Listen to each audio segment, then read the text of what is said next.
Welcome back to the Deep Dive.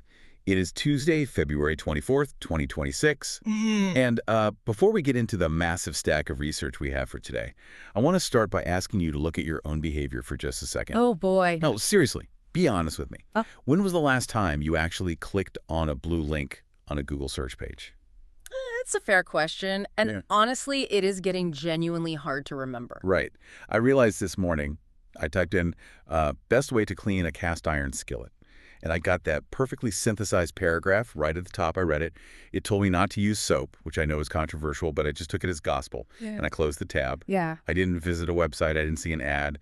I just consumed the AI summary and moved on with my life. And that right there is the absolute existential crisis of the modern internet. Exactly. We are living in a world where if you aren't part of that summary, you effectively don't exist anymore. The traffic has just stopped flowing to those, 10 best tips articles because the AI just reads them for you. It's a terrifying shift if you run a business or a blog. But what we are digging into today isn't just a tech story about search engines. No, it's much bigger than that. We have a stack of sources here that paint a picture of two massive survival battles happening right now in 2026.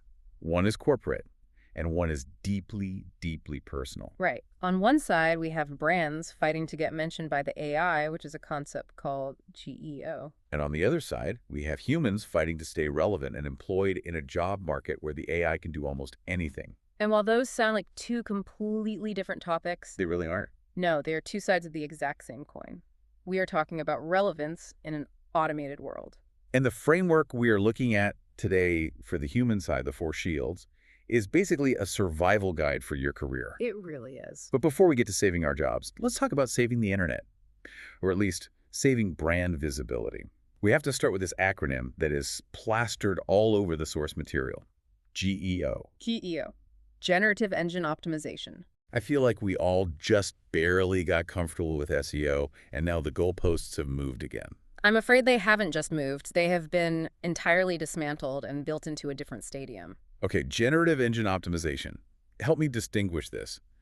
How is GEO fundamentally different from the SEO we've all been doing for the last 20 years? Is it just a rebrand by marketing agencies to charge more? Not at all. It's a fundamental architectural shift.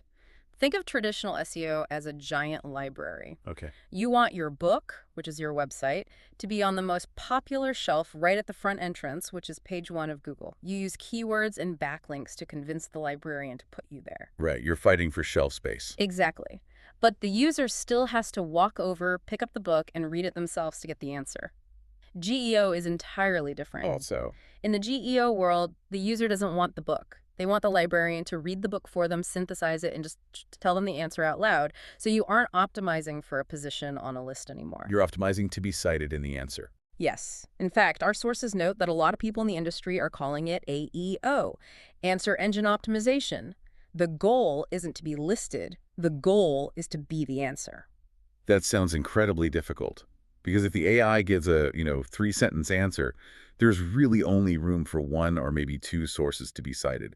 It feels like a brutal winner-take-all environment. It is brutal. And our sources really emphasize that we are in a massive first-mover window right now. So it's a make-or-break moment. Absolutely. The brands that are figuring this out in 2026 are locking in their authority early. If you aren't in the AI summary today, you are invisible tomorrow. So how does an algorithm actually decide who gets to be the answer? With Google, we sort of understood the math, right? Backlinks plus keywords equals ranking. How do you convince a large language model, which is basically just predicting the next word, to pick you over a competitor? It is actually a bit more psychological than just raw math now.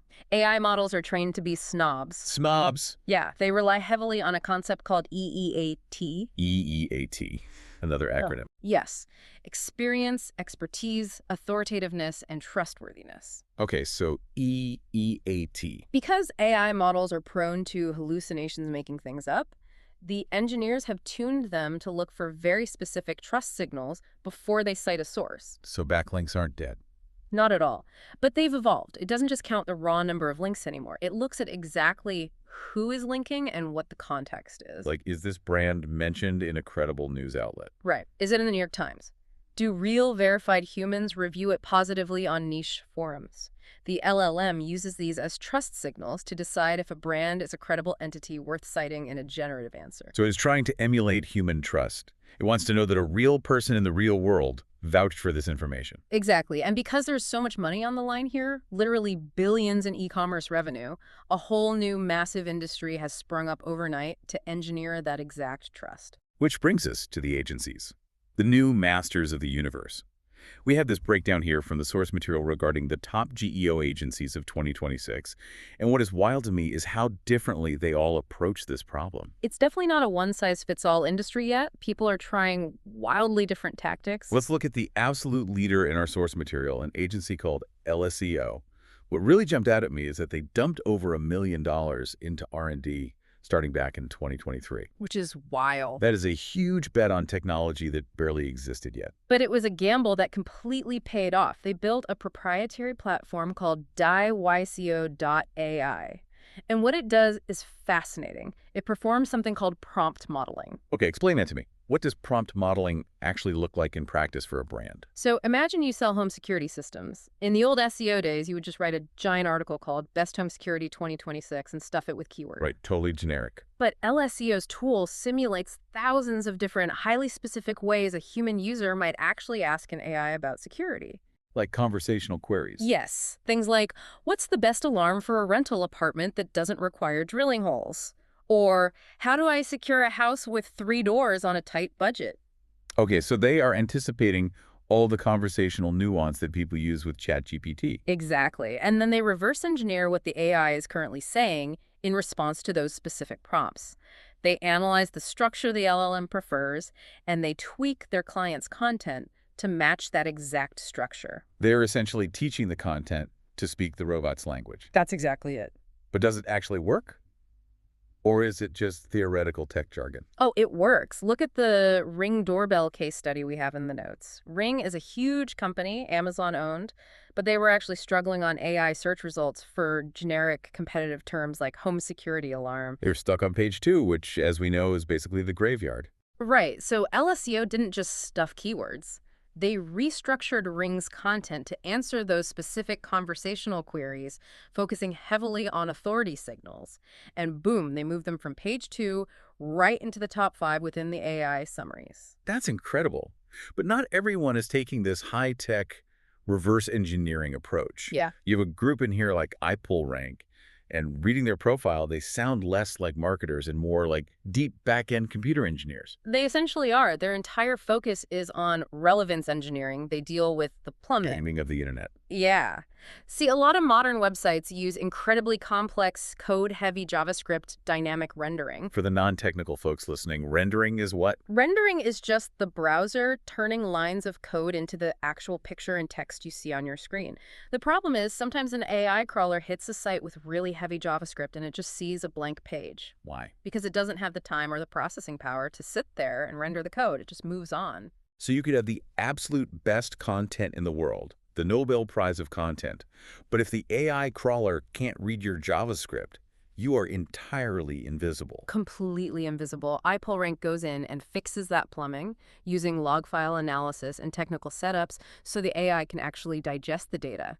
It is unsexy, but it's critical. If the machine can't see you, it cannot cite you. Makes total sense. And then you have the growth hackers, no good. Right. No Good treats GEO like a startup experiment. Fast, iterative. They do a lot of prompt mining to find opportunities to answer questions before competitors even realize people are asking them. It's all about speed for them. Yeah. But then you go to the complete opposite end of the spectrum with a firm called Zosimus, which, by the way, sounds like a wizard from a fantasy novel. The name definitely fits because they do a very different kind of magic. They focus almost entirely on PR. Right. The source says they focus on off-page signals. Why does PR matter so much for a generative algorithm? This goes back to EEAT. If an AI reads the whole internet, it reads the news, it reads Wikipedia, it reads highly specialized forums. Zosimus focuses on getting their clients mentioned in those specific places. I too. Because if the Wall Street Journal mentions your startup, the AI assigns you a massive trustworthiness score. You cannot fake that with JavaScript. You have to earn it or engineer it with real reputation management. It really is just high school popularity rules applied to supercomputers. Sadly, yes. Who you sit with at lunch still matters, And we can't forget Omnius. They're the international play in our source stack. which is a huge blind spot for a lot of US-based companies. Omnius focuses on multilingual optimization. They ensure that if a user asks a question in French or German, the AI still picks up your content, not just when they ask in English. So we have this massive arms race happening right now. Agencies are building tools, spending millions, fixing plumbing, hacking prompts. What is actually coming next? Because clearly 2026 is just the start of this. The sources outline a few future trends that are honestly a bit sci-fi. One of the big ones is prompt-level optimization. How is that different from what LSEO is already doing? It's going even deeper. Companies won't just optimize for topics at all. They will optimize for insanely specific, long-winded prompts. Like, I need running shoes for flat feet that are under $100, good for rain, and come in neon green. So the brand essentially creates a piece of content that acts as the perfect, exact puzzle piece for that one specific question. Exactly. Another massive trend coming up is watermarking. Digital watermarking for text. Yes. Brands are starting to digitally watermark their content so that when an AI scrapes it, the underlying model knows exactly who the original author is. It is a way to force attribution. Like saying, you can use my data to train your model, but you have to acknowledge it's mine. Right. It's a defense mechanism against copyright theft by LLMs. That feels incredibly necessary given how much borrowing these models do. Absolutely. And then there is real-time monitoring. Agencies are now building tools to listen to AI answers live. Wait, live? Like, as they are generated? Yes. If an AI suddenly stops mentioning a client for a key term, the agency knows instantly and can pivot the strategy that same day. The optimization never sleeps. And the multimodal aspect too, right? The source mentions it's not just text anymore. Right, multimodal search. Optimizing your images and your videos so the AI can literally see and hear your content to answer questions. It is honestly exhausting just thinking about the sheer effort brands have to put in right now just to stay visible. It's a full-time war. But I want to pivot here because we have spent the last 10 minutes talking about how companies and brands are fighting to survive, hacking prompts, proving trust. But as I am reading the second half of the source material, I'm getting a little anxious about my own relevance. As you should be. Thanks for that. But seriously, the source material pivots here to a framework called the Four Shields. And it suggests that the exact same forces squeezing these corporate brands are coming directly for our jobs. It is the exact same dynamic. The AI is what we call the great averager. It can do the average task, write the average email, and code the average website almost instantly. So if your job is average, You are in deep trouble. so let's walk through these shields. Yeah. Because we need a defense. The sources base this on the Evelyn 634 model, Yes. which is designed to calculate a resilience coefficient. It sounds fancy, but it is basically a survival score for your career. Shield number 1, physical presence. This is the most obvious one. Can you do things with your hands in a messy, unpredictable, real-world environment? So we're talking about nurses, plumbers, construction workers. Right. Robots are amazing at math and text generation, but physically, they are still incredibly clumsy. Right, they fall over if you push them. Exactly. You cannot automate a nurse finding a difficult vein in a thrashing patient. You cannot automate a carpenter fixing a rotted door frame in a 100-year-old house that isn't square. If you navigate a messy physical world, you are holding a very strong shield. For now. Okay, well, I sit in a very comfortable chair and talk into a microphone. So I have absolutely zero physical presence shield. I am completely exposed. What is the second one? Shield number 2 is human relationship. And I don't just mean being polite or having good customer service.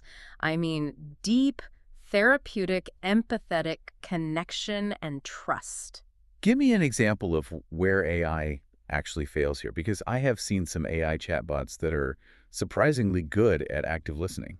They are very good at simulating empathy, but they cannot build a shared lived reality. Think about a teacher. Okay. A teacher looking a student in the eye and realizing, hey, you aren't failing math because you're incapable. You're failing because you are exhausted and hungry. That is a human connection. The AI can't read the room like that. Exactly. Or a psychotherapist, or even a high-end corporate sales negotiator. Yeah. The value in those roles isn't just the data being exchanged. The value is the trust between two mammals. Trust between mammals. I really like that. It is something purely biological that code just cannot replicate. Not yet, anyway. Okay, shield number 3. And this is the one that hurts me a little bit.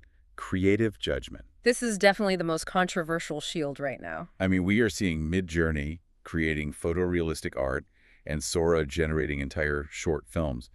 Is this shield actually still strong? It feels like creativity is the very first thing being automated away. The source material is very clear in warning that the shield is thinning rapidly, but there is a vital distinction here between generation and judgment. Explain that. AI can generate 1,000 logo options in a minute. It can write 50 marketing hooks in 10 seconds. But it takes a human with actual taste, cultural context, and strategic insight to look at those 1,000 logos and pick the right one for this specific moment in culture. So the human job shifts from being the creator to being the curator. Exactly. We are talking about senior software architects, legal strategists, creative directors, people who solve messy, non-standard problems using deep intuition. But there is a big caveat there. A huge caveat. If your creativity is formulaic, if you just write generic 500-word SEO blog posts or design standard web banners, this shield is completely gone. You have already lost it. Ouch. All right, that brings us to the fourth and final shield. Ethical accountability. This is arguably the strongest shield we have in 2026. And it really boils down to one very simple, very human question. Who do we sue when things go wrong? The throat-to-choke theory of employment. It is crude, but it is perfectly accurate. Society demands a scapegoat. We will not let an AI pilot a commercial plane completely alone. Even if the AI is statistically safer. Exactly. It probably flies better than we do. But if that plane crashes, who goes to jail?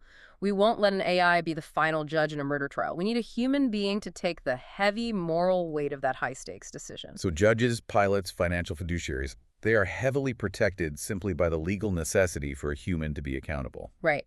The AI can do the research, but the human signs the paper and takes the risk. The source material actually scores jobs on this exact model, calculating a specific resilience coefficient. They compare a surgeon to a data entry specialist. It is brutal math when you look at it. A surgeon holds almost all the shields. They have manual dexterity, which is physical presence. Right. They have bedside manner, which is human relationship. They deal with unexpected complications on the table, which is creative judgment. And massive life or death ethical accountability. Exactly. So their resilience score is 0.65. They are highly protected from automation. And the data entry specialist? 0.06. Almost zero protection.